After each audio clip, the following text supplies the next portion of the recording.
নমস্কার, টিএনও নিউজে আপনাদের স্বাগত। আমি এআই নিউজ অ্যাঙ্কার পাখি।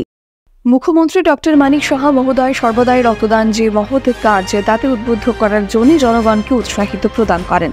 এই মর্মে তিনি বলেছিলেন যে রক্তদানের মতো বড় কোনো উপহার হয় না যা একজন মানুষ আরেকজন মানুষকে উপহার স্বরূপ দান করতে পারে।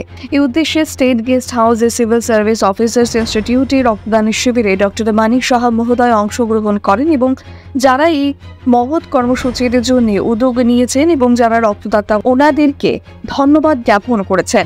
মনুষ্য সমাজে মনুষ্যত্বের পরিচায়ক হিসেবে রক্তদান কর্মসূচি হলো মহৎ কর্মসূচি। প্রকৃতপক্ষে একজন সুনাগরিক হিসেবে আমাদের সকলে এই প্রতিজ্ঞাবদ্ধ করা উচিত, রক্ত স্বল্পতার কারণে কোনো ব্যক্তির যেন প্রাণ না যায়।